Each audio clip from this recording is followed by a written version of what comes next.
네, 보신 것처럼 MBC 대표 예능 프로그램 복면가왕이 미국판으로 재탄생해 현지에서 흥행 신기록을 쓰고 있습니다. 메이드 인 코리아, 즉 토종 콘텐츠의 독창성이 새로운 미디어 환경을 만나면서 국산 프로그램 포맷과 콘텐츠 수출은 더 활발해질 걸로 보이는데요. 금요일의 오아시스 신기주 에스콰이어 편집장과 함께 세계에 통하는 콘텐츠 전략 분석해 보겠습니다. 어서 오세요. 네, 안녕하세요. 네, 신 편집장님께서도 MBC 복면가왕 즐겨 보시죠? 네, 팬이고요. 사실 노래가 나오는 프로그램은 모두가 다 즐겨보는 것 같습니다. 게다가 심지어 복면가왕은 노래 속 주인공, 복면 쓴 주인공이 누군지 맞추는 재미까지 있잖아요. 또 듣고 보고 하는 재미가 있더라고요. 네. 그래서 이달 초 이 미국판 복면가왕 더 마스크드 싱어라는 제목인데요. 이 미국 케이블 TV 폭스 채널에서 첫 선을 보였는데 처음부터 아주 화제가 대단했죠. 그러게요, 세상에. 이렇게까지 미국인들이 복면가왕에 열광할 줄 몰랐는데 첫 회 시청률이 무려 3.0%입니다. 그러니까 매회 1천만 명 이상의 시청자가 봤다는 얘기가 되는데 미국에서는요, 우리는 시청률이 중요합니다만 네네. 미국은 시청자 수가 중요한데 1천만 명 넘으면 우리도 천만 관객은 대박인데 대박이 맞습니다. 그러니까 빅뱅 이론이라고 하는 유명한 인기 드라마가 있는데 이 시즌 12번째 시즌이 시청률이 1.0%, 시청자 숫자가 691만 명이었다고 하는데 이것만으로도 대박이었다고 했었거든요. 네. 그러니까 3%의 1천만 명이라면 또 마스크드 싱어 정말 대박인 거죠. 네. 네, 그래서 이 미국 폭스 TV가 최근 7년간 기록한 가장 높은 시청률이다. 뭐 이런 이제 뉴스도 네, 나왔는데 맞습니다. 네. 이 예능 프로그램은 사실 웃음이 중요하잖아요. 근데 웃음이라는 거야말로 이 각 나라의 특수한 문화나 또 정서를 알아야 그 웃음의 코드를 이해할 수 있어서 이런 예능 프로그램 수출은 참 어렵다. 이런 게 정설인데 이 복면가왕의 경우는 어떤 점이 통했던 건가요? 그러게요. 이게 사실 컨텐츠가 국경을 넘을 때 유머만큼 어려운 게 없다고 말씀하신 것처럼 이게 이런 단어가 있지는 않습니다만 세계와 연관성 컨텐츠가 있다고 보면 코미디가 가장 낮고 그다음에 예능 정도이겠고 영화가 조금 수출됩니다. 그래서 결국은 영화가 미국 문화가 확산됐을 때 할리우드 영화가 한국에서 큰 인기였죠. 네. 드라마가 좀 더 적합성이 있을 것 같아요. 일상성이 있으니까. 그거보다 조금 더 확장되는 것이 춤이고 가장 가까이 오는 것이 노래와 음악인 것 같습니다. 그러니까 우리 예전에 팝송 많이 들었던 거 생각해 보면 알아듣지도 못하는 노래들을 네. 열심히 듣잖아요. 음악과 춤과 노래가 정말로 세계화 지수가 가장 높다고 할 수 있겠죠. 그러니까 복면가왕은 이런 식의 노래라고 하는 것, 퍼포먼스라고 하는 것, 여기에 이제 미스터리적 요소까지 섞어서 예능적 요소가 있는 거죠. 네. 복면가왕의 부제가 미스터리 음악 쇼라고 하던데 네. 이 미스터리한 측면 그리고 모두가 둘러앉아서 복면 속 주인공이 누군지 알아맞추는 이 재미를 미국인들도 빠져든 게 아닌가 싶습니다. 네. 자, 이 미국으로 건너간 복면가왕 의상이나 이 무대 스케일이 한층 커졌다 이런 느낌도 들더라고요. 네, 맞습니다. 이게 그 롭 웨이드 폭스 예능 부분 사장이 그 복면가왕에 대해서 네네. 차별화되고 대중적이면서 독창적이며 코미디 요소까지 있는 포맷이다 이런 얘기 했었죠. 그러니까 그 얘기는 그 여러 가지 형태가 있지만 버라이어티한 퍼포먼스를 보여줄 수 있는 포맷이라는 거에 집중했던 것 같고요. 네. 특히 미국판 복면가왕은 노래보다도 이제 가창력보다도 얼마나 화려한 개인기의 퍼포먼스를 보여주느냐가 핵심이고 그것 때문에 사실은 의상 자체의 가격도 굉장히 비싸다고 하더군요. 예, 네. 한 벌당 제작비가 뭐 2억 원이 넘는다고 하던데 네. 뭐 좀 부럽기도 하고요. 그 이제 막대한 자본력을 바탕으로 이제 현지 정서에 맞게 이 재가공했다 이런 네. 평을 받고 있는 것 같습니다. 자, 이 미국판 복면가왕 우리나라에서 방송될 때와 어떤 점들이 달라졌을까 궁금하실 텐데요. 바다를 건너간 복면가왕의 변신 정리해봤습니다.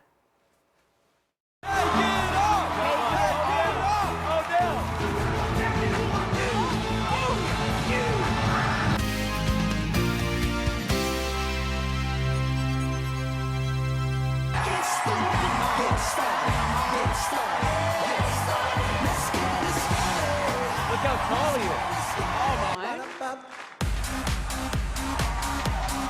Work them hips. Strut that thing.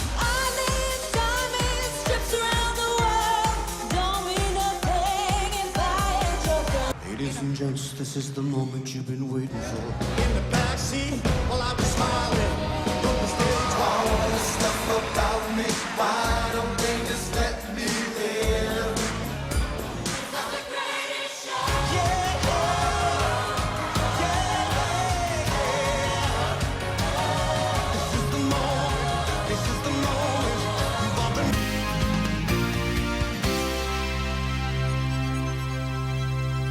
supersonic man out of you.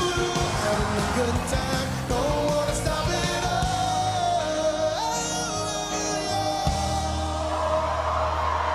Diamond strips around the world don't mean a thing if I ain't your girl. I'll play my song. She doesn't sound like a trained singer, but I do like her energy. Nobody else me. 자, 저 정도면 이 복면이 아니라 온몸을 다 가리는 정말 전신 가면인데 이 MBC 복면가왕 녹화 때 보면 그 얼굴 가리는 마스크만 갖고도 긴 녹화 시간 버티고 또 노래하는 게 되게 힘든 작업이다 이런 네. 말씀들 많이 하세요.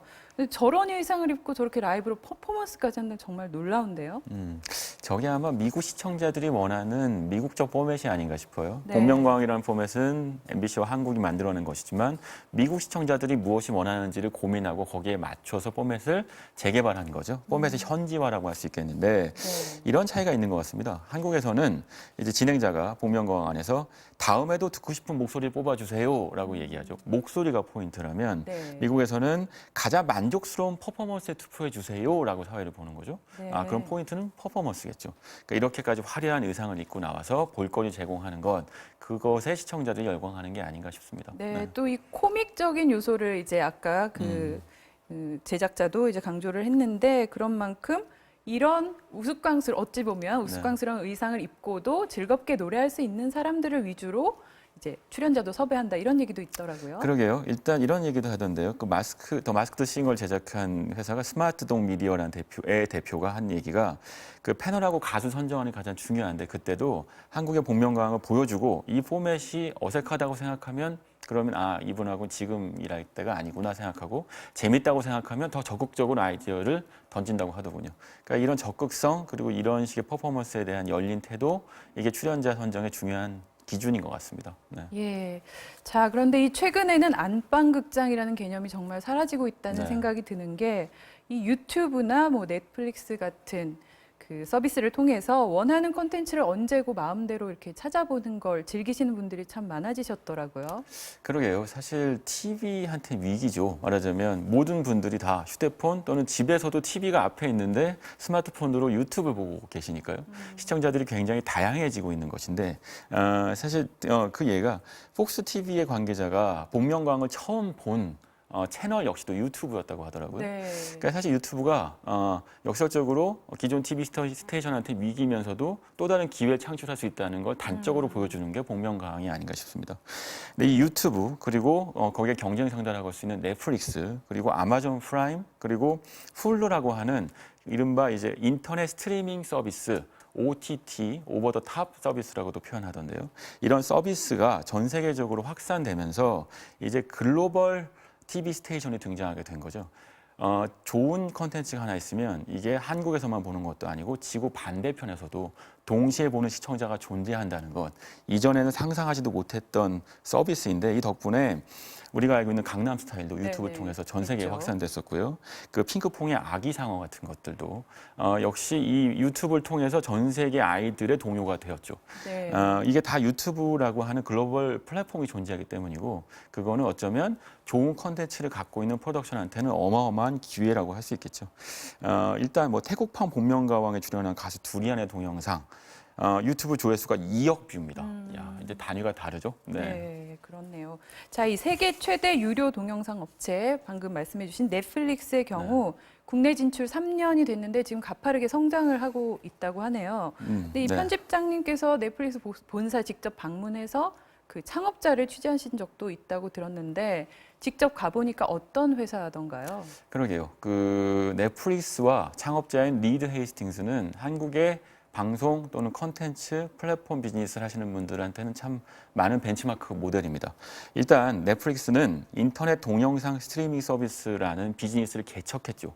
지금은 넷플릭스를 TV에서 보는 게 익숙하지만 예전에는 넷플릭스라는 것 자체의 서비스가 낯설었어요. 넷플릭스 자체도 원래는 DVD를 우편으로 배송하는 회사에서 시작했었거든요. 네. 근데 리드 헤이스팅스의 주장에 따르면 그렇게 시작했던 비즈니스였지만 그 2000년대 초반부터도 인터넷으로 동영상을 스트리밍으로 보는 비즈니스를 꿈꾸고 있었고 준비하고 있었다.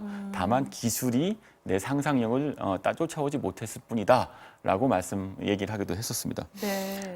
넷플릭스의 특징은요. 일단 전 세계 현재 190개 나라에서 유료 가입자 수가 1억 4천만 명에 가깝습니다. 네. 국내만 해도요. 월 이용자 수가 100만 명이 넘어가고요. 한 달 이용 수익만 한 120억 원이 좀 넘으신 걸로 알려져 있는데 네. 일단 한 달에 1인당 10,000원꼴로 낸다고 생각하고 할 수 네네. 있습니다. 구독 모델이라는 게 핵심이고요.